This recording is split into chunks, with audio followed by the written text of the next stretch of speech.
Let's talk about how to protect our orchid flowers and our orchid buds so that they don't dry up and wither and fall off prematurely. I happen to have, unfortunately, an example right here. This is a dendrobium, and you can see that these buds have all withered up and died before they've bloomed, and it's really sad because I could have prevented it 100%. The good news is I can see some new flower spikes coming right there. And so I know what I need to do to prevent this from ever happening again. And I'll share that with you. So the first thing you need to know is that just like I could have prevented this from happening, you can too. So it's caused by environmental changes or a disruption or a pollutant in their environment. Let's talk about some specific things to avoid to protect your orchid buds. The buds are the most tender part of the plant. A couple of things are air pollution. So some common household things to avoid around your orchids are perfume, air fresheners, gas leaks, paint thinner, cigar smoke, aerosol paint, fabric fresheners, artificially scented candles, and another one that you may not have thought of is fruit. So the ethylene that the fruit emits as it ripens can damage your orchid buds. So for example, if you have a fruit bowl with some bananas or other types of fruit, then it can damage your orchids. So just keep your fruit bowl away from your orchids. Another common problem is either insufficient or too much light. One thing that's really easy to do is to just do the touch test. All you have to do is when it's the heat of the day and it's the warmest part of the day, just touch your orchid leaves. They should never be warm, and give them as much light as they can possibly handle without making the leaf warm to the touch. And if you are going to increase the light, make sure that you do it slowly. Another common reason that you might experience bud drop or bud flower loss prematurely is fluctuations in temperature, either too cold or too hot. So some things that you can avoid is a nearby open window.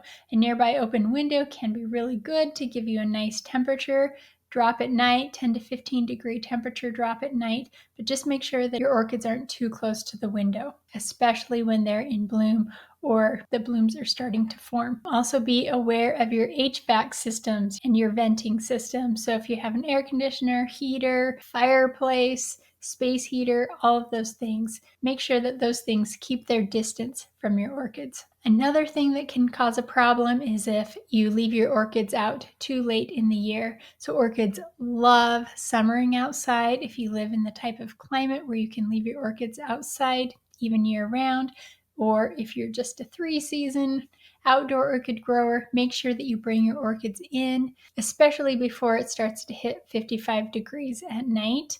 But if they're starting to form buds, then you just want to be extra careful if it gets too hot or too cold. Also, be aware of residual heat. So for example, if you have your orchids on your countertop and your dishwasher's right underneath the countertop, then that can warm them up a little bit too much. So that's something to be aware of if you have buds starting to form. Be aware of direct sun. That can cause sunburn, and it can also cause the buds to dry up prematurely. So be aware of any type of draft that could potentially harm your orchid buds. Okay, another thing that can cause a problem is changing it from room to room. And that can be as simple as you bought an orchid from the store, now you're bringing it home and it's a totally different environment. So you just got to be careful to try to protect your orchid during this time as much as possible.